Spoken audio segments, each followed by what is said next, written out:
Well, it's time for another installment of Flashpoint. This week, Justin Warmoth talks with a local health expert on how to combat childhood obesity. Good morning, I'm Justin Warmoth. September is Childhood Obesity Awareness Month, and while there's no single or simple solution, the movement provides an opportunity to find different ways to curb the health concern and get results. And joining us this morning on Flashpoint, the YMCA's Executive Director of Health and Strategies and Member Experience, Kelly Prather. Thank you so much for being here this morning to talk about this. Obesity has become a real problem in America, an epidemic. Yeah. In fact, how many people are affected by it right now? Well, there's a couple different statistics that we look at this, but overall about 70% of Americans have excess weight or obesity. And so a significant portion of our population is affected by this condition and or disease. I mean, a lot of people don't realize that this is really a disease. There is a diagnosis code now for obesity. What about children? Yeah, children, there's about 70% or 17% of kids are affected by obesity, and that's not counting those excess weight numbers. And so again, a significant portion, the majority of our population is affected by excess weight or obesity. Why do you think these numbers are up, and what are some of the causes that we're seeing from obesity? What's causing this? Yeah, we're starting to see that kind of generational trend. So if mom and dad are affected by obesity, the likelihood of their kids being affected by obesity or excess weight is part of that. That's not only because of genetics, but that's also how our families live on a regular basis. Are we physically active? Are we making healthful food choices? What's acceptable for our culture and what we look like, right? There's a lot of these things. And then think about just your drive to work. How many fast food places do you pass on the way to work or the way to school? Those choices are just easier than some of the other more healthful choices. And so families are busier than ever, and sometimes our choices are really hard to make. And oftentimes to eat healthy, it costs a little bit more money to do that. And like you said, you know, a salad takes a little bit longer to make than picking up something from McDonald's. It's proven that children who have obesity are more than likely going to carry that as they become an adult. What are some of the lifelong problems that obesity can lead to? Yeah, excess weight and obesity can definitely put you at a much higher risk for medical conditions, such as prediabetes, diabetes, even some cancers can be, your risk can be increased from that. You think of heart disease, cholesterol, high blood pressure, I mean, the list goes on and on, even stroke. So, you know, it's not about, a lot of people get hung up on excess weight and obesity being about how we look. And it's not about how we look on the outside, it's about how it's impacting our body and our health on the inside. That's the most important part. Children are seeing very high blood pressure rates. It's staggering to see. Yeah. We talked about that with a heart doctor, a cardiologist, just a couple weeks ago, and that is direct, you think, correlation with obesity? Did they go hand in hand? Yeah, I mean, I think absolutely, regardless of your age, when you have excess weight or obesity on your body, that's not what our body, our heart, our organs are meant to be having to process and manage, and certainly not at such a young age. So, I mean, you can see those two going together. Also, I think kids are under a lot more stress today than they ever have been with their schedules and requirements and schools and how this goes. So I think you can put it all together. All right. Well, sit tight. We have to take a short break, but when we come back, we'll talk about some of the programs that the YMCA has to get results against obesity. Stay with us.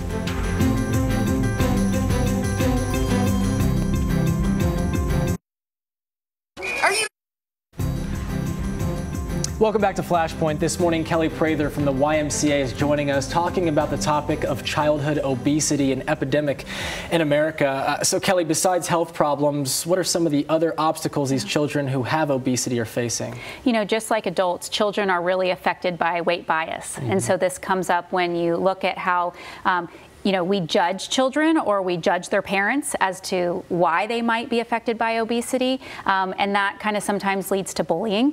It leads to being left out of physical activities and sports. For some of these kids that are really challenged by this, even being out on the sports field can feel like too much. So they feel pressured to be out there, but when they're out there, it hurts sometimes. Right. Self-esteem might come along with this as well when maybe they have a little bit of interest to join a sports team, to join Little League. Yeah. But they're worried about what others might think of them. That's what you're talking about? Yeah, you have a little bit of that. I think they're worried, but also it's what others say to them and that's where it's really important that we teach parents how to speak to their children and how to teach their children how to talk to others who are affected by excess weight or obesity. As children learn how to describe each other, what type of words do we use? We want to think about caring words and not judgmental words. The number of children affected by diabetes has tripled over the last 40 years. What are the numbers like today compared to then, and is obesity directly responsible for this? I think there's a lot of reasons, but when we used to think of kids and diabetes, it was type 1 diabetes, right? Nothing that they can do about it. They're typically born with it or something that's going to occur. Their body just can't produce the insulin.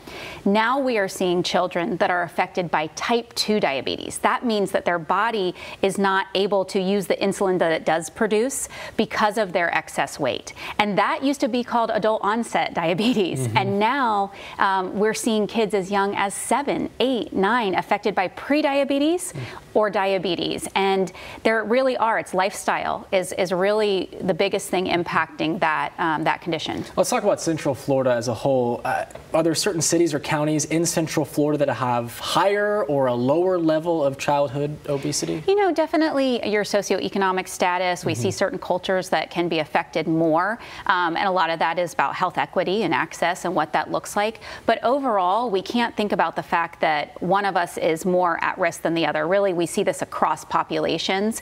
Our more rural areas, those that are more have more food deserts, right? Less access is going to make it a lot harder to make positive choices. So that's really where we start to see that difference along the way. Summer vacation is now over. Yeah. Was just here about a month ago. Do we see any kind of trends, whether it's weight loss or weight gain during the summer months compared to, during the school year? It's interesting because we talk about kind of the summer slide. And the summer slide, we usually think of it on education terms, but we also do see weight gain in kids during the summer because it's hot outside. Mom and dad are still having to go to work. And so if they're not in a camp or what does that look, what are they doing? They're at home. They're typically playing video games. It's not like it used to be. Parents, I'm a parent and we're a little more nervous about letting our kids just go out and ride their bikes. We hear so much, today of what happens. And so we definitely see that. So, we at the Y, one of the things we do is encourage finding ways to get physically active together as a family, even if that's in the evenings or before work or whatever that's going to take. Let's talk about some of the programs that you guys offer to children who either have obesity or don't. What are some of the programs that you guys offer? Yeah, we look at it in terms of this kind of like primary, secondary, and tertiary programming, right? So we have those programs that are good for everybody to participate in at the Y that's going to keep us physically active.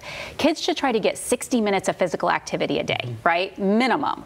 And that needs to be kind of moderate to rigorous. So getting on the sports field. At the Y, sports are all about values, right? Getting started, learning values, teamwork, supporting each other, and camaraderie. So we want to let parents know that it's really for everyone, sports at the Y. You look at swimming. Most of our Ys, we have 20 pools across our 6 counties. What kid doesn't like to swim? Right. And especially if you are a child living with obesity, being in the water feels really freeing. You're equal to every other kid, right? So you don't feel that on your joints, and it gives them a chance to get physically active and build their confidence. So our swim teams are a great place, but even just swim lessons. And then, so that's kind of those general activities. We also have, starting at age 8, kids can come in with mom and dad and walk on that treadmill or take a group exercise class. We do, we have Born to Move, which is a program that is under Les Mills. A lot of moms and dads out there take Body Pump and these other classes. Well, Les Mills is part of their community outreach built Born to Move, which is the same type of program but for kids, and it's amazing. So I would encourage parents to come in and give that a try for their kids.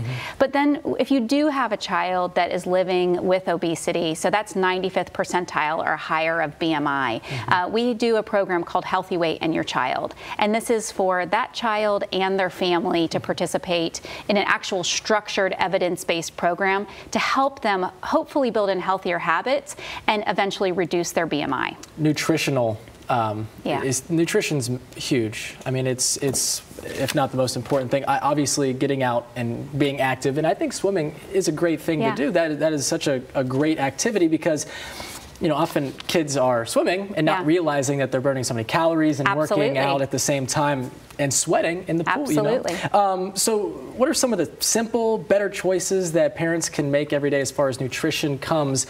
And do you think they should use that as a model for their kids? It starts at the top. You know, it's funny that you said that because it was the number one thing I was going to say was it's about doing it together, role modeling. Time and again, I've had parents that have come into the Y and said, my kid needs to work out, right? And I say, okay, here's what we can do as a family. Right. Oh no, my kid needs to do it, right? It has to be together as a family. At the dinner table, based on research, shows that one of the best things you can do is serve a family-style dinner. Let your kids serve themselves. Make sure there's at least one thing on that table, whether that's fruit or yogurt or something that you know that they like to eat. And we're not pressuring them into food because then food becomes a negative for them. So eat your vegetables. And I get trapped. I have a 5- and a 7-year-old, like I said, so I get trapped by it too, but serving those family style dinners with healthful choices, have a vegetable, have a fruit, have a lean protein, have whole grains so that you have that mix and let them serve themselves. They start to figure out how to regulate their portion sizes better. They start to want to be curious because you're not forcing them. Why isn't mom or dad making me do this? And so that's one of the best tips I can give. And then also involve them in the preparation. If kids get involved in making their lunches, if they get involved in making dinner, I know you recently had Chef Gary on the show, and so one of the things that he always says is that the more involved the child is in the process, the more likelihood they are to make those choices down the road. Awesome. Off the top of your head, do you have any specific success stories from kids or parents that come in together and that they were obese and now they're not? You know, I love hearing that, and the biggest story I think recently that has hit me and impacted me the most is, speaking of Chef Gary, he did this summer food fun tour all summer. And so he was visiting our Ys all across our 6 counties. And, you know, it's not specifically about this child losing weight, but this child comes from a family who has, you know, a dad who's also affected by obesity. And she came and she learned how to make this healthy meal. And she ran up to Chef Gary the next day and said, I'm going home and I'm making this for my family.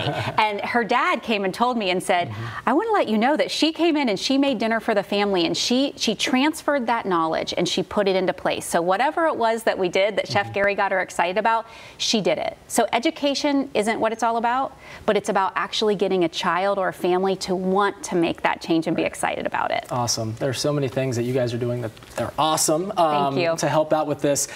How can folks learn more about this, and where can they go to look for more information? Absolutely. I would encourage you just to stop into your local YMCA Family Center, but also you can go to our website at YMCA.org. And so on there we have some healthy recipes. You can get contact with our staff, and we'll be so happy to get your family connected to any of the resources that you may need. Get in the pool. Great That's pools. right. You guys got awesome pools. I remember going there as a kid, absolutely. Well, we'd like to thank Kelly Prather from the YMCA for being here this morning and talking about childhood obesity. More news and weather coming your way in just a few minutes. Stay with us.